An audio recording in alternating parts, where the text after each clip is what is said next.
हमने आपको पोषण में विषमपोषी तक बता दिया कि विषमपोषी जो होते हैं, जो अपना भोजन स्वयं नहीं बनाते हैं, वो विषमपोषी होते हैं।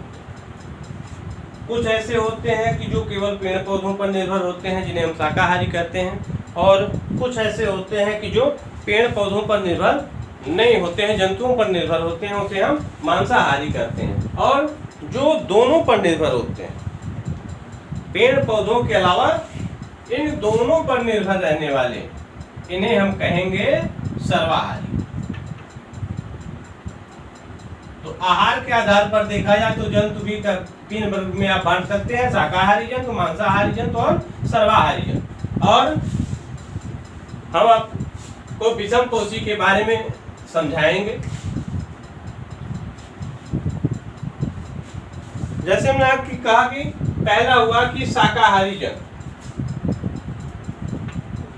शाकाहारी जंतु ऐसे जंतु जो अपना भोजन पेड़ पौधों पर निर्धारित करते हैं, कि उसी पर निर्भर रहते हैं। जैसे आपके खरगोश हो गई, खरगोश, गाय, भैंस, बहुत से ऐसे आपके वातावरण में है जिन्हें आप जानते हैं कि ये केवल घास पाती खाती, इसके अलावा और नहीं खाते हुए शाकाहारी जंतु कहलाते हैं। दूसरा होता है मांसाहारी जंतु।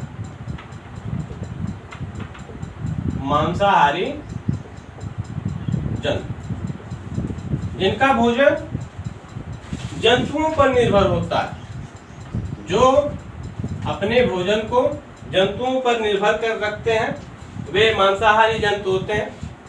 जैसे घास को हमने स्वयंपोषी बताया, और जो शाकाहारी जंतु है, जैसे छोटे छोटे कीट हैं, तो वो शाकाहारी जंतु हैं। उन छोटे कीट को मेढक ने खाया, तो मेढक क्या है? मांसाहारी जंतु है। मेढक को सांप ने खाया, वो भी मांसाहारी जंतु है। क्योंकि इस जैव प्रक्रम को देखा जाएगा तो खाद्य श्रृंखला एक बनती है, वो अगले लेसन में होगा कि वो खाद्य श्रृंखला क्या होती है। तो मांसाहारी जंतु ये मांस पर यानी जंतुओं पर निर्भर करते हैं। आपको पोषण के बारे में बताएंगे तो अमीबा के बारे में बताएं। एक जंतु है अमीबा, एक कोशिकी जंतु, क्योंकि उसकी संरचना निश्चित नहीं होती है किस प्रकार से होता है। एक ऐसा जंतु है कि आप कभी कुछ देखेंगे और कभी कुछ देखेंगे, इसकी रचनाएं परिवर्तित होती रहती हैं। इसे भोजन ग्रहण करना होता है तो जल में ही रहने वाले हैं। सपोज दैट कि यहाँ भोजन आप उसे ये देख लिया, तो इसके अंदर ये गुण होता है कि इसमें कूटपाद, सीडोपोडिया, यानी यहां से ये भाग बढ़ा लेगा और ये भाग यहां से बढ़ा लेगा, और बढ़ाने के बाद फिर अगले प्रक्रम में क्या करेगा, ये वाला भाग यहाँ ले जाएगा, ये वाला भाग यहाँ ले आकर के बढ़ा लेता है। और ये जो भोजन होता है, भोजन ये शरीर के अंदर है। अब शरीर के अंदर आने के बाद इसका पाचन होता है, जिसमें इसके रासायनिक पदार्थ है। रासायनिक पदार्थ को ये अपने अंदर ले लेता है, जीव द्रव्य में लेता है। फिर उसी क्रम से इसके बाद माउथ एंड एनस नहीं है, लेकिन इसका निष्कर्षण जो शरीर की बॉडी बच जाती है, यानी उत्सर्जन की प्रक्रिया सेम उसी प्रकार से करता है जैसे हमने ये अमीबा का बना दिया। यहाँ अपशिष्ट पदार्थ है, ये इसका केंद्रक है।